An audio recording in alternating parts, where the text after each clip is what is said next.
लोगों का यहाँ प्रदर्शन जारी है, तो हम लोगों को थोड़ा सा समझना है कि जो लोग सरकारों को चला रहे हैं वो कैसे लोग हैं।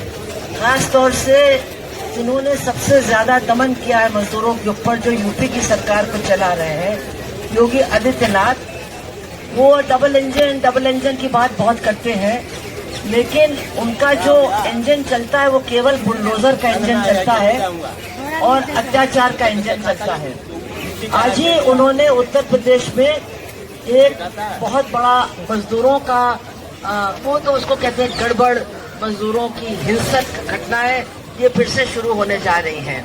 और उसमें उन्होंने कहा है कि आप तमाम लोगों का सोशल मीडिया का अकाउंट देखिए, क्योंकि ये सब साजिशन हो रहा है और ये लोग साजिश कोई रच रहा है इस पूरे असंतोष को भड़काने के लिए, तमाम अधिकारियों को छीनने का, उनको बिल्कुल गुलाम की तरह रख करके उनसे काम करवाने का, और जब भी वो मुंह खोलते हैं तो बहुत बुरी तरह से उनके ऊपर आक्रमण करने का।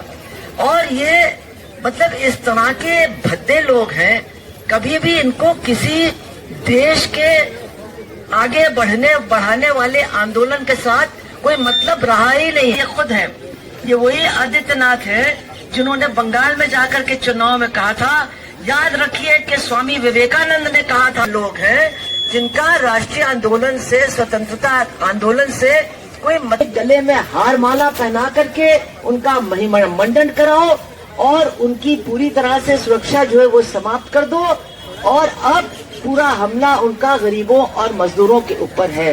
तो हम लोगों को जो मजदूर आज इतना मतलब है, क्योंकि इन्होंने पहले तो यूनियनों को ही समाप्त करने का बहुत काम किया। आज आप एक यूनियन को रजिस्टर भी नहीं कर सकते हैं, उत्तर प्रदेश में तो बिल्कुल ही नहीं कर सकते हैं, लड़ाई भी समाप्त हो जाएगी। लेकिन हर चीज की हद होती है और ने कर ही दिया, लेकिन अब मिल ही नहीं रहा है। तो जिन लोगों को बहुत कम तनख्वाह में किसी तरह से जिंदा रहना है, जब एक एक सिलेंडर ब्लैक में मिलेगा 4000 में, तो उन्होंने भी समझ लिया कि अब जब हम जिंदा ही नहीं रह सकते हैं, अपने बच्चों को खिला ही नहीं सकते हैं, तो सर पर कफन बांध करके हम निकल करके लड़ाई लड़ेंगे। घर की महिलाएं हैं, उन्होंने भी बड़ी बहादुरी दिखाई।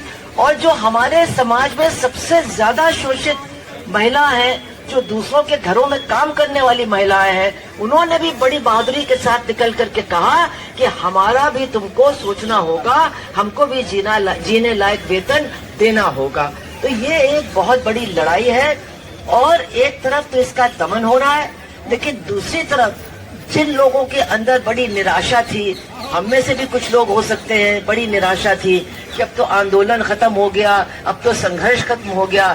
बहुत से लोग तो ये भी कहने लगे कि अब तो मजदूरी नहीं है, अब तो कारखाने सब बंद हो गए।